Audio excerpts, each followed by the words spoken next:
Hi guys, I'm Samina and welcome to the Cupcake Confession where I show you how you can learn to make amazing decadent desserts and sweet treats. If this is something that you enjoy, then don't forget to subscribe to my channel, and while you do that, also don't forget to ding this little bell button. That way you will be notified every time I post a new recipe. Today we're making chocolate cereal and banana cupcakes. The catch here is that the banana buttercream frosting that we're going to use to top our cupcakes with has absolutely no sugar because it is sweetened completely with very ripe bananas. So I'm going to show you how I made these. Here you go. So the first thing you want to do is preheat your oven to 160 C or 325 Fahrenheit, and then we're going to sift all of our dry ingredients. So here I have some all-purpose flour, baking powder and caster sugar. So I'm going to pass this through the sieve and just sift everything through so all the ingredients are nice and well combined. Then I'm going to take a whisk and just mix everything together.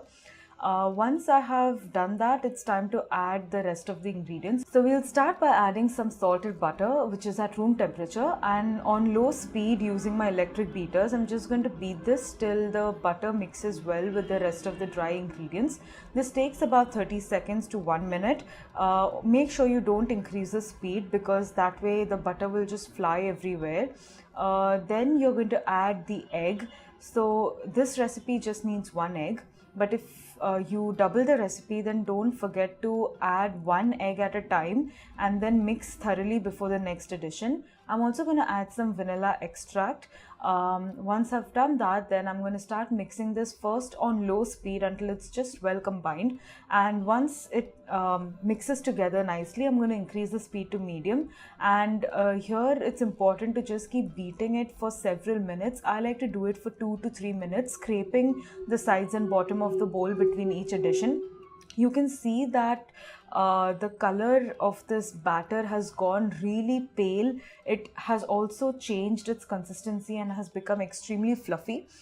So I like to scrape the sides and bottom with a spatula because that makes sure that all the ingredients are combined well and they are all mixing uniformly. So this takes about 3 minutes on medium speed and the consistency changes dramatically. Now it's time to add the milk to loosen the batter up a little.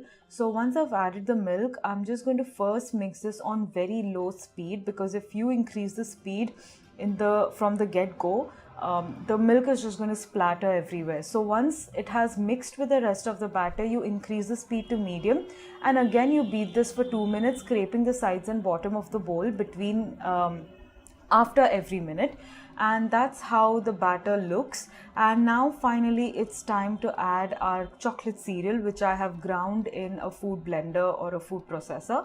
So once I've done that, I'm just gently going to fold this chocolate cereal through the batter. You don't want to knock out any of that air that you had created before this. So just gently fold the cereal into the batter until it all comes together beautifully and looks more uniform, like so. Now it's time to fill these into our cupcake tins.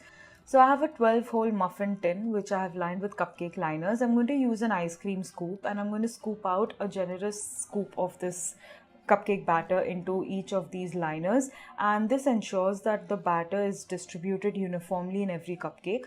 So this goes into the oven for about 20 to 22 minutes. A skewer or a knife inserted right in the center of a cupcake must emerge clean. Once the cupcakes have baked, you just let them cool down to room temperature. This takes about 1 to 2 hours, and once they have cooled down to the room temperature, only then will we work on the icing because you don't want to add icing to a hot cupcake. Now here I have the frosting base. So I've taken full fat milk and to that I've added very ripe banana. We are not adding any sugar in this recipe for the frosting because the banana itself adds a lot of sweetness. If you feel that you need it to be a bit more sweeter, you can taste the milk, and if you feel that you need it sweeter, you can add some sugar as well based on your liking because the sugar does not change the consistency of the frosting. So the frosting is very independent of the amount of sugar used. Then you're going to add the flour and whisk it really rigorously to break out any lumps. Once that's happened, you're going to increase the speed or the heat to high or medium high. Boil this pudding for about 3 minutes until the raw floury taste disappears. Then you're going to transfer this to a plate so it cools down to room temperature. What I like to do is pop this into a freezer for about 20 minutes. So this helps bring it down to room temperature. So that's very important because you don't want this pudding mix to be hot or it'll melt your frosting. Once that has happened, we're going to take our room temperature butter and just give it a good mix until it's softened. Then we're going to add this cool down pudding mix in 2 batches. So I'll add the first batch, and on medium high speed of the electric beaters, I'll beat it till it comes together. Then I'll add the second batch and then beat it again. I like to use a spatula to go around the sides and bottom of the bowl just to get everything together. And then on high speed, I'm going to keep beating this frosting mix for about 2 to 3 minutes, because that's when the consistency changes and you see that it goes really pale and fluffy and really light.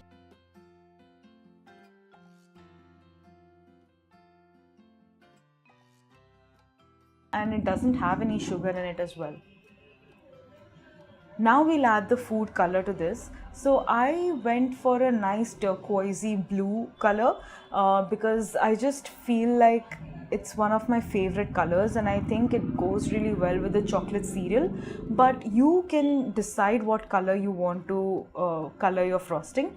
I've used a Wilton 1M tip and I'm just going to frost a swirl of this banana buttercream frosting over the cooled chocolate cereal cupcakes. And once I've done that, I'm going to top these cupcakes with some of that crushed cereal.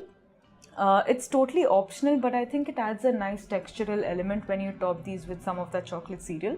So these are my chocolate cereal and banana cupcakes, and I really hope you give these a go. They are super light and fluffy. They have the crunch from the cereal and the delicious banana flavor. It's basically breakfast in a cupcake. If you have any comments or suggestions, pop them down in the comments below. I post a new recipe every Tuesday and Thursday, so if this is something that you enjoy and if you want to be notified every time I post a new recipe, then don't forget to subscribe to my channel, and while you do that, also don't forget to ding this little bell button. I'll see you again next time. Bye.